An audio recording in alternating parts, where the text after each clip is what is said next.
Afrika ya Kati na katika baadhi ya maeneo ya maziwa makuu imetimia saa 12 kamili asubuhi, ni sawa na saa 1 kamili kote Afrika Mashariki.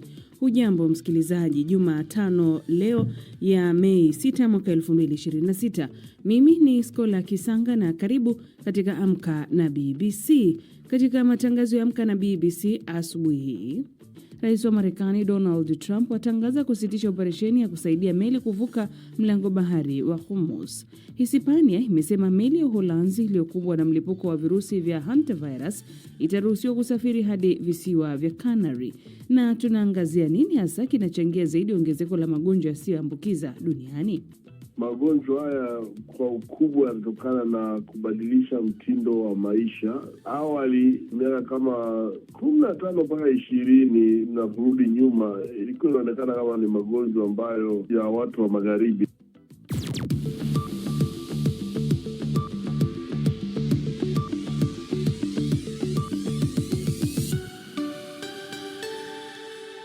Lakini kwanza nampisha hapa Nasteha Mohamed aweze kukusomea muhtasari wa habari za dunia. Nasteha, karibu. Shukran Skola. Rais Donald Trump amesema anasitisha kwa muda operesheni ya kusaidia meli kupita katika mlango wa bahari wa Hormuz. Katika ujumbe uliochapishwa kwenye mitandao ya kijamii, alionyesha kuwa hatua hiyo inalenga kuona iwapo makubaliano kamili na ya mwisho ya amani na Iran yanaweza kufikiwa. Trump amedai kuwa maendeleo makubwa yamepatikana katika juhudi hizo, ingawa hakutoa maelezo zaidi. Mapema waziri wa mambo ya nje wa Marekani Marco Rubio alisema kuwa Marekani sasa inajihusisha na operesheni ya kujihami badala ya operesheni ya kushambulia. Iwapo hawatakuwa na mashambulizi kwa meli hizi na hamna mashambulizi dhidi yetu, lakini kama watatushambulia, tutajibu na kufanya hivyo kwa nguvu sana.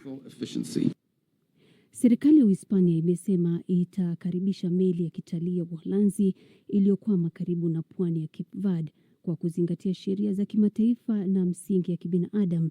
Meli hiyo MV Hondias hatimaye itatia nanga katika visiwa vya Kanari baada ya ombi kutoka kwa shirika la afya la ulimwenguni na Umoja wa Ulaya. Esther Luambano na taarifa zaidi. Uhispania imesema kuwa kituo cha kuzuia magonjwa cha bara la Ulaya kinaendelea kufanya tathmini ya meli hiyo ambayo inaripotiwa kuwa na abiria wanaoshukiwa kuambukizwa virusi hivyo vya hantavirus.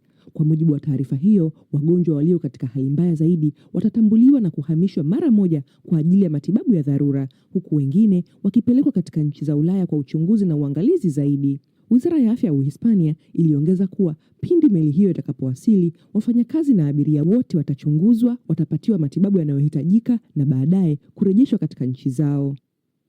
Takriban watu 22 wameuawa kutokana na mashambulizi ya hivi karibuni ya Urusi dhidi ya Ukraine. Mashambulizi hayo yalitokea saa chache kabla ya kusitishwa kwa mapigano iliyotangazwa na Ukraine, ambayo sasa yameanza kutumika.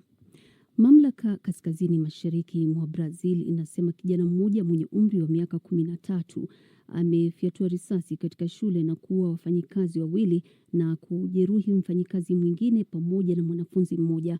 Mshukiwa huyo ni mwanafunzi katika shule hiyo ya Rio Branco. Kulingana na polisi ni kwamba silaha iliyotumika katika shambulio hilo inadaiwa kuwa ni ya baba wa kambo wa kijana huyo ambaye sasa anahojiwa. Hii ni BBC.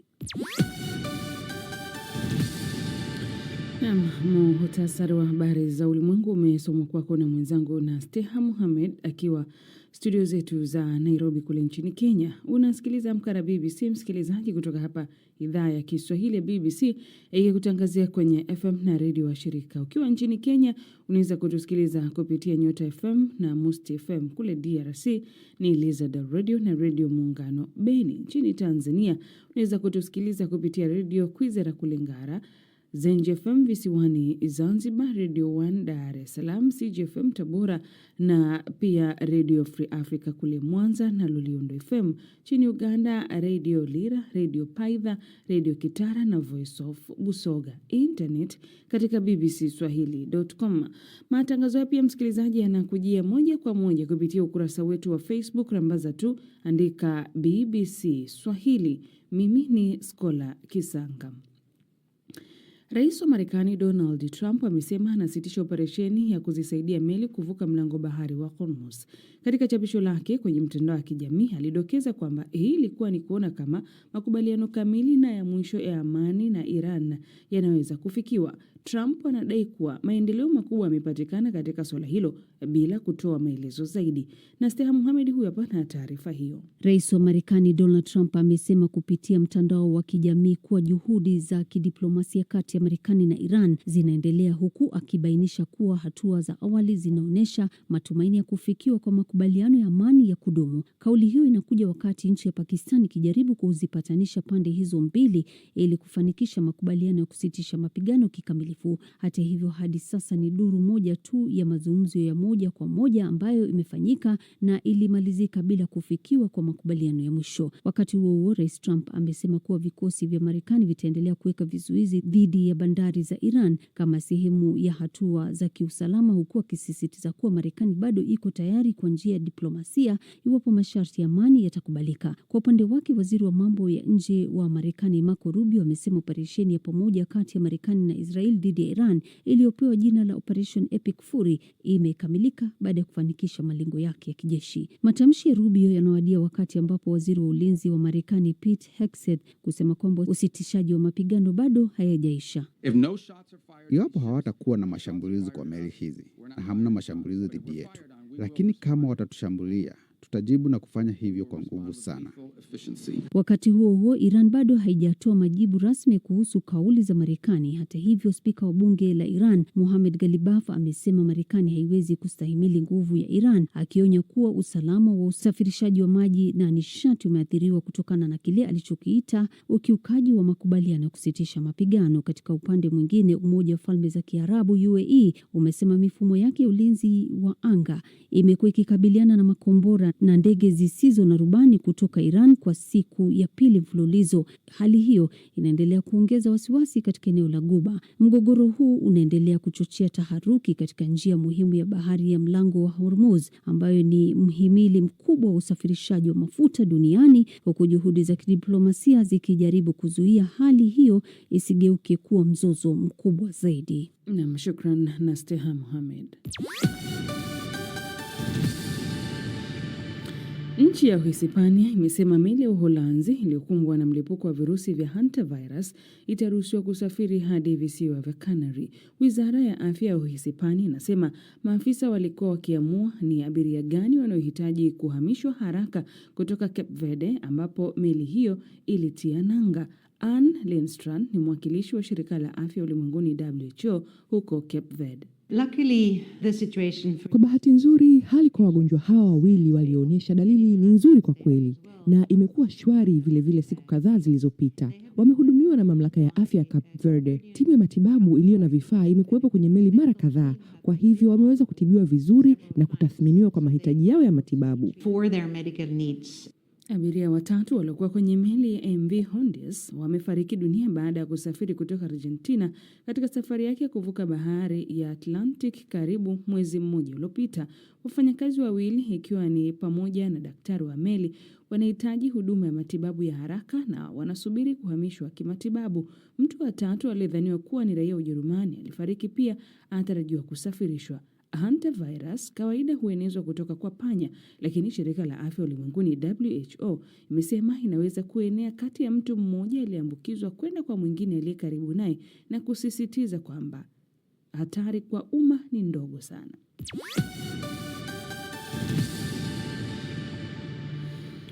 Na bahari ni eneo la kipekee ambalo bado halijachunguzwa kikamilifu, yaani 95% bado ni siri. Hicho ndicho ambacho kilimvutia Farhia Elmi mwenye umri wa miaka 26, mtaalamu wa sayansi ya bahari kutoka Tanzania. Licha ya changamoto na matarajio ya familia yake kwamba angekuwa daktari wa binadamu, yeye alichagua kufuata ndoto yake kuwa mtaalamu wa sayansi ya bahari.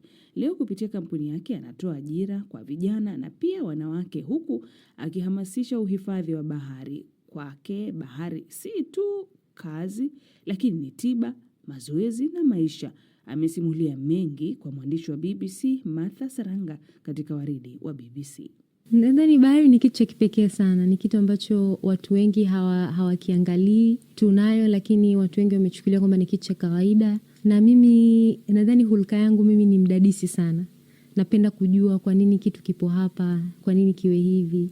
Kwa hiyo nadhani bahari imenipa fursa kubwa sana.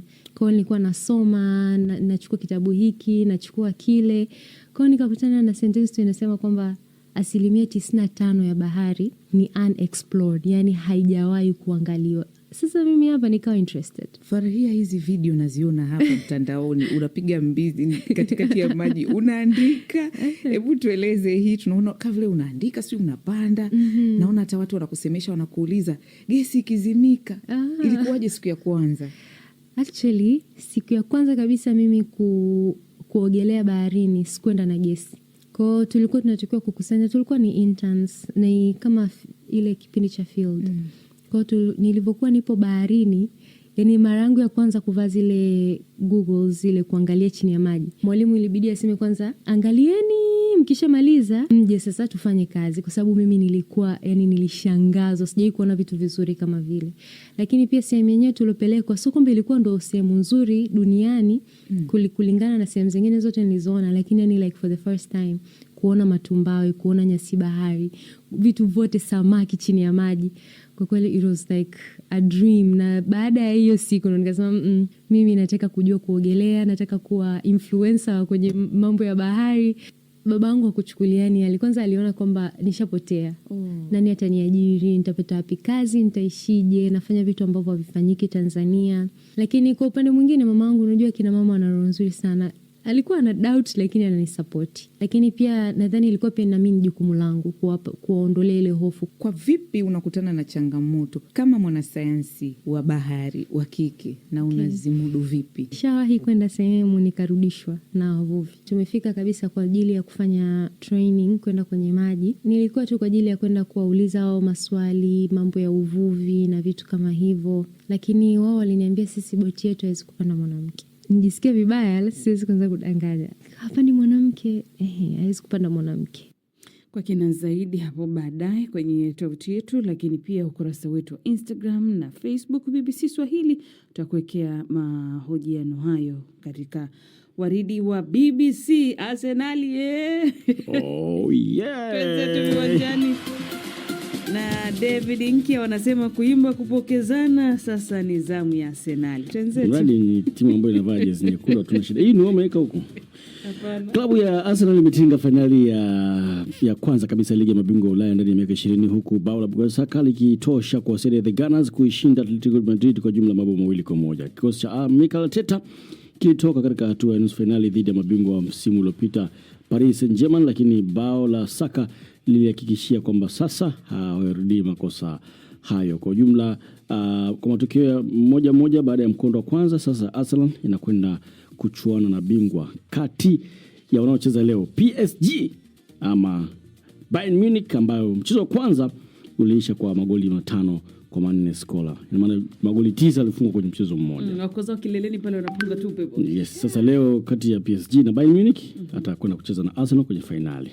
Kwenye tennis, mchezaji namba 1 duniani kwa wanawake Aryna Sabalenka naamini kwamba kuna kipindi kitafika wachezaji watasusia kabisa Grand Slam kwa sababu ya mzozo unaoendelea kuhusu fedha za zawadi. Wachezaji bora 10 kwa upande wa wanaume na wanawake wanadai asilimia kubwa zaidi ya fedha kutokana na mapato makubwa yanayopatikana kwa sababu ya ushiriki wao. Lakini hadi Sabalenka alipozungumza na vyombo vya habari mjini Rome kabla ya michuano ya wazi Italia, wachezaji walikuwa wakitilia maanani swala la kugoma. Hata Ulaya kuna migomo kwa wachezaji.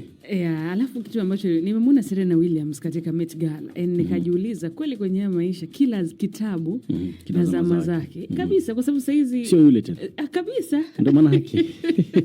Kwa hiyo wanasema kila kitu na miaka. Napoli kwenye tetezi za soka Skola, sasa Napoli wanasema watamsaini mshambuliaji wa Manchester United aliyekuwa klabuni hapo kwa mkopo Rasmus Hojlund mwenye miaka 23 kwa mkataba wa kudumu, huku timu hiyo ya Serie A inapokaribia kupata nafasi ya kufuzu ligi ya mabingwa ambayo itasababisha ada ya paundi milioni 38 kwa mshambuliaji huyo wa Denmark. Kwingine kwa kocha wa zamani wa Barcelona Xavi Hernandez anawindwa na Chelsea ili kuwa meneja wao ajaye, na kipa wa Spurs na raia wa Italia Vicasio mwenye miaka 29 na kiungo wa England Curtis Jones wako kwenye rada za Inter Milan. Namaliza na hiyo Skola, lakini siondoki hivi hivi. Huyu anasema natamani na mimi niteswe na mapenzi nilie kama nyie, lakini ndio hivyo kimfaacho mtu chake. Kwamba mpenzi ni wake ama si wake.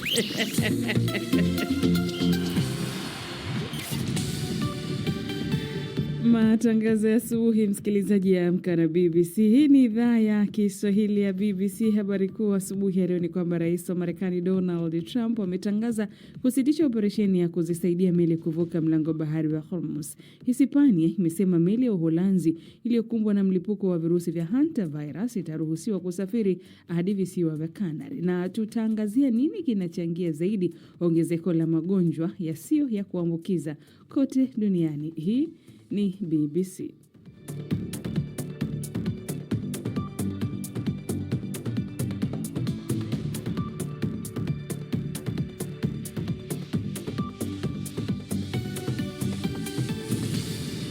Na msikilizaji, unaendelea kusikiliza idhaa ya Kiswahili ya BBC na tayari ni saa 12 na dakika 16 asubuhi ya Afrika ya Kati na baadhi ya maeneo ya maziwa makuu. Afrika Mashariki ni saa 1 na dakika 16 asubuhi. Mimi ni Skola Kisanga. Miezi michache tu iliyopita, wahamiaji huko Minnesota walikabiliwa na kuzuiwa mitaani kwenye magari yao kwenye sehemu zao za kazi ama nyumbani na maajenti wa uhamiaji pamoja na maafisa wa forodha wa Marekani wenye silaha wakiwa wamefunika nyuso zao. Utawala wa Trump uliongeza nguvu zaidi katika operesheni hiyo inayosemekana kwamba ilikuwa na mafanikio makubwa, huku maelfu ya wale waliowaita wageni haramu na uhalifu wakikamatwa.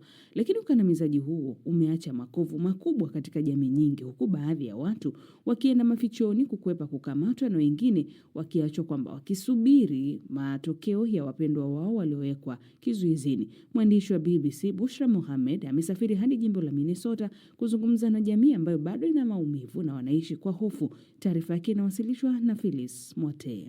Katika nyumba hii iliyo na utulivu huko jimbo la Minneapolis, Nadia anapitia kurasa za albamu ya harusi. Kila picha inanasa tukio fulani. Oh, this is us the day that we got married. Siku walipotabasamu, wakiwa wameshikana mikono, wakiwa wamevaa mavazi ya kitamaduni. Kuna furaha inayong'aa ndani yake kwenye picha hizo, lakini sasa anasema anachohisi ni pengo lenye maumivu. Walimtoa ndani ya gari na kumweka kwenye gari la mzigo. Niliogopa. Nilikuwa najaribu kuelewa kilichokuwa kinatokea. Hivyo niliendelea kumpigia simu. And so I just kept calling his phone. Mume wa Nadia, Hadrin, mhamiaji kutoka Senegal, amezuiliwa na mamlaka ya uhamiaji ya Marekani. Alifanya kazi kama mwalimu wa muda kwa zaidi ya muongo mmoja, lakini alipositisha kesi yake ya hifadhi ili kuomba uraia kupitia ndoa, anasema ucheleweshaji wa kushughulikia nyaraka zake ulimwacha bila hadhi halali ya uhamiaji. Katika taarifa walioonyesha BBC, Wizara ya Usalama wa Ndani ya Marekani imesema kuwa, na ninanukuu, kuwa na ombi linalosubiriwa na USCIS hakuwa kingi wageni dhidi ya hatua za utekelezaji wa sheria za uhamiaji. Wahamiaji wote wasio halali hupata haki kamili ya kisheria na madai yao husikilizwa. Mwisho wa nukuu. Lakini hilo halimfariji Nadia. I feel lonely. Ninahisi upweke. Ninahisi kuchoka sana. Ninahisi kama nimepotea kidogo. Kind of lost. Mwisho wa mwaka 2025, chini ya Rais Donald Trump, mamlaka ya shirikisho ilianzisha moja ya misako mikubwa zaidi ya uhamiaji katika historia ya Marekani. Maelfu ya maafisa wa ICE walisambaa kote Minnesota, wengi wakakamatwa, wakiwemo raia wa Marekani na wakazi walio na vyeti halali. Ninapenda kununua vitu vinavyonikumbusha nyumbani. Remind him of home. Kwenye kona ya chumba chake sakafuni kuna mkeka wa jadi wa Kiafrika uliosukwa kwa rangi na michoro maridadi. Nadia anakaa juu yake kimya. Niliweka hapa kwa sababu hapa ni kama kona yake. Wakati mwingine namka usiku wa manane na hayuko kitandani, nampata akiwa hapa akisali. Ukiendesha gari kupitia mji huo wa Minneapolis, kuna dalili za kuwa hali imeimarika, lakini chini ya hilo bado kuna wasiwasi mkubwa. Na mjadala kuhusu uhamiaji sasa unasababisha mgawanyiko hata ndani ya chama cha Republican ambacho kawaida huwa na umoja. Lakini athari za misako hii sio tu za maumivu ya kibinafsi. Sasa imekuwa ni wito wa kisiasa kwa chama cha Democratic. We are living through some dark times. Katika mkutano wa Democrats huko Minnesota, mbunge Ilhan Omar anasema jamii bado zinaishi kwa hofu. Iwe unahusika na mfumo uhamiaji au la, bado kuna hofu kwamba unaweza kusimamishwa. Kuna hofu kwamba wazazi wako wanaweza kusimamishwa. Na najua hata vituo vyetu vya afya vimeathirika pia.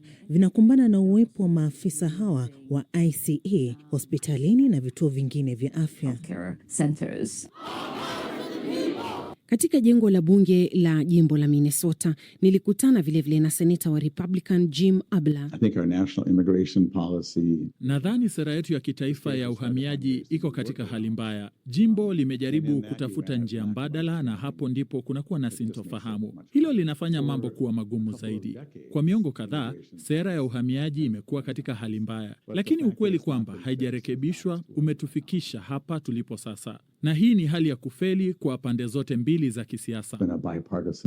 Kwa simu kupitia mtandao wa WhatsApp, Nadia anaongea na mama mkwe wake akiwa Dakar, Senegal kupitia mtafsiri. Hello. Hey. Salaam alaikum. We have to wait to see what they say. Tunasubiri tu kuona watasema nini. Nikijua chochote nitakujulisha. Huku wanasiasa wakijadiliana, familia kama ya Nadia zinasema kwamba zimebaki zikisubiri tu na ziko katika hali ya sintofahamu na kutokuwa na uhakika. Ni taarifa yake Bushra Mohamed.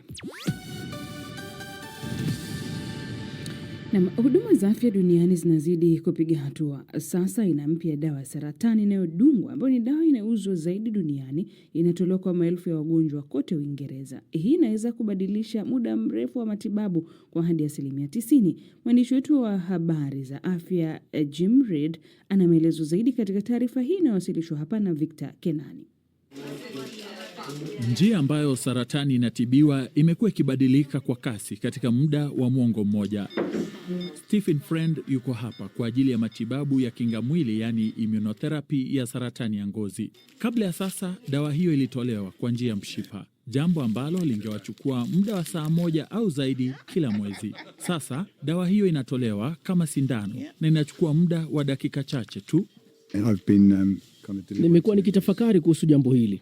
Safari ya kuja hapa ilikuwa na wasiwasi kidogo, lakini kila kitu kilienda vizuri kabisa. Wauguzi walikuwa mahodari na ilikuwa bila maumivu na yenye ufanisi. Na sasa kwa mchakato huu mpya, nafikiri inaondoa msongo mkubwa wa mawazo. Ni kama kupata chanjo ya COVID, haina tofauti yoyote. Dawa anayopata Stephen, Keytruda, hufanya kazi kwa kusaidia mfumo wake wa kinga kutambua seli za saratani ili iweze kuzishambulia kwa urahisi zaidi. Ni matibabu ya tatu ya aina yake ambayo sasa yanaweza kutolewa kama sindano ya haraka na rahisi kwenye huduma ya kitaifa ya afya NHS. Inalenga kuwatibu maelfu ya wagonjwa wa aina nyingi zaidi za saratani, ikiwa ni pamoja na ya matiti na ya vifuko vya mayai. Kuna takriban watu 14,000 kwa mwaka wanaopata matibabu haya, na kwa sasa wote inabidi waje hospitalini na kukaa muda mrefu kupata dawa kupitia mshipa. Ikiwa tunaweza kufanya hivi kwa muda mfupi zaidi, kwanza kabisa inatoa nafasi katika vitengo vyetu vya kemia, na pili inamaanisha tunaweza kuanza kufikiria kutoa matibabu karibu zaidi na nyumbani ili tuweze kuhamasisha matibabu kwenye jamii na mbali na hospitali. Toleo jipya la dawa hiyo ya kudungwa litapatikana kote nchini Uingereza. Bei ambayo NHS inalipa ni siri, lakini inaeleweka kuwa karibu na kiwango cha matibabu ya zamani ya kutumia mshipa. Lakini kulingana na shirika la afya duniani WHO, magonjwa yasiyokuwa yaambukiza kama vile saratani, kisukari na pia magonjwa ya moyo na shinikizo la damu yanasababisha 70% ya vifo kote duniani. Nini kinachangia hili? Nimezungumza na Dr. Ntuli Kapologwe. Kwa sasa magonjwa yasiyoambukiza yanazidi kuongezeka, na magonjwa haya kwa ukubwa yanatokana na kubadilisha mtindo wa maisha. Awali miaka kama 15 mpaka 20 na kurudi nyuma, ilikuwa inaonekana kama ni magonjwa ambayo ya watu wa magharibi, lakini sasa tunashuhudia ongezeko kubwa la magonjwa yasiyoambukiza kama shinikizo la juu la damu, kisukari, kansa na magonjwa mengine ambayo kwenye kundi hilo kama magonjwa yanayohusiana na afya ya akili. Afrika kwa sasa linaleta changamoto kubwa, kwa sababu magonjwa mengi tuliokuwa tumeyazoea ni yale ya kuambukiza ambayo ilikuwa ni ukimwi, kifua kikuu pamoja na malaria. Wengi wanajiuliza ama wanatamani kufahamu nini hasa kinachochangia ongezeko la magonjwa haya yasiyo ya kuambukiza, yani non-communicable diseases, kwa mfano kisukari na saratani. Kwa sasa si kwa watu hata wenye umri mkubwa, hata watu wenye umri mdogo, na takwimu zinaonyesha vijana na watoto pia walio na umri chini ya miaka 20 amepata changamoto hii ya magonjwa yasiyo ya kuambukiza. Nini kinachochangia hasa? Kubwa kabisa ni kubadilika kwa mtindo wa maisha. Watu wengi kutokana na maendeleo, wengi hawashughulishi miili yao, tofauti na miaka ya nyuma ambapo watu walikuwa wanatembea umbali kiasi fulani. Shule nyingi zimejengwa, hazina viwanja vya michezo, na kutokushughulisha mwili maana yake unapelekea huwa na ongezeko la uzito mkubwa, na ongezeko la uzito mkubwa unaambatana sana na magonjwa mbalimbali. Lakini lingine kwa sasa ni matumizi makubwa ya tumbaku na shisha. Lakini lingine ni suala la matumizi ya pombe, hususan kwa rika vijana ambao ndio kwa kiwango kikubwa wana asilimia kubwa kwa bara la Afrika, na wenyewe matumizi ya pombe yanachangia kwa kiwango kikubwa. Na licha ya elimu ambayo imekuwa ikitolewa mara zote, na hata hapo umeweza kugusia baadhi ya vitu, nadhani hata mtu akisikiliza anaweza akachukua tahadhari, lakini mara nyingi watu hufika kutafuta matibabu, wanakuta ugonjwa ule ushafika hatua za mbali. Tuzungumzie kwa mfano saratani, ndio anagundua kwamba kumbe nina saratani, kumbe nina shinikizo la damu na magonjwa mengine yasiyo ya kuambukizwa. Bado jamii yetu kwa kiwango kikubwa wanakwenda hospitali baada ya kusikia dalili fulani ya kutokuwa kawaida katika mwili wake, lakini kutokana na mabadiliko ya magonjwa na epidemiolojia ya magonjwa, kwamba awali kuna magonjwa tulikuwa tunajua kwamba ni kuanzia watu wenye miaka 50 au 60 kwenda juu. Kwa sasa tunalazimika kufanya uchunguzi wa afya angalau mara moja kwa mwaka, ambapo unaweza kuangalia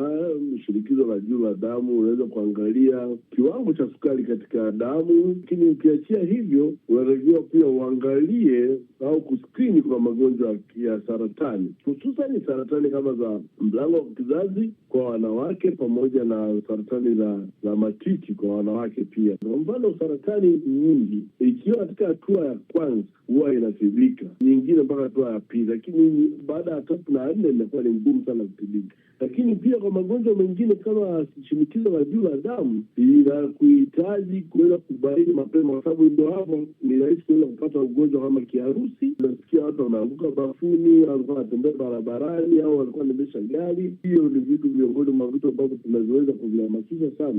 Na sisi kama Jumuiya ya Afya Afrika Mashariki ya Kati na Kusini, ECSA, tumeanzisha kampeni mbalimbali katika nchi zetu ambazo ni wanachama, ili watu kujitokeza mapema na kupima afya zao, lakini na kuzingatia mitindo bora ya maisha, ikiwemo kufanya mazoezi, kuto kutumia tumbaku, kuto kutumia vileo na vitu kama hivyo ambavyo kwa kiwango kikubwa vinachangia sana ongezeko la magonjwa yasiyoambukiza. Na asante ni Dr. Ntule Kapologwe kutoka Tanzania kama nilivyozungumza naye. Na hapo ndipo ambapo tunatamatisha matangazo haya asubuhi ya Amka na BBC. Yamesimamiwa na Nasteha Mohamed, fundi mitambo Dar es Salaam Esther Luambano, Nairobi ni David Kinya, Njoi mhariri amekuwa ni David Inkia. Saa 12:30 jioni, msikilizaji, usiache kusikiliza matangazo ya jioni ya Dira ya Dunia Radio, na saa 3 usiku ni matangazo ya Dira ya Dunia televisheni kupitia Star TV nchini Tanzania na K24 kule nchini Kenya. Mimi ni Skola Kisanga, asante na nakutakia asubuhi njema. Kwa heri.